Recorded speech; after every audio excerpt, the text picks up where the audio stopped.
పెహల్గామ్లో జరిగినటువంటి ఒక దురదృష్టకరమైన సంఘటన, రాక్షసుల ముష్కరుల వాళ్ళ అకృత్యం, బలైపోయారు ఎంతోమంది, 28-29 మంది. ఈ సందర్భంలో మన రాష్ట్రం నుంచి ఒక 2 యువకులు వాళ్ళకి బలైపోయారు.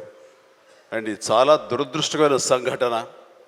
అలాంటి బాడీని ఆయన రిసీవ్ చేసుకుని వారి కుటుంబాన్ని పరామర్శిస్తున్నారు. మరో పక్కన ఇక్కడ తెనాలి అనుకుంటా, ఐ హోప్ పవన్ కళ్యాణ్ కావలి వెళ్ళి పవన్ కళ్యాణ్ వెళ్ళి వాళ్ళని పరామర్శిస్తూ వాళ్ళకి మానసిక స్థైర్యాన్ని, ధైర్యాన్ని ఇవ్వడం కోసం తమ వంతు కృషి చేస్తున్నారు.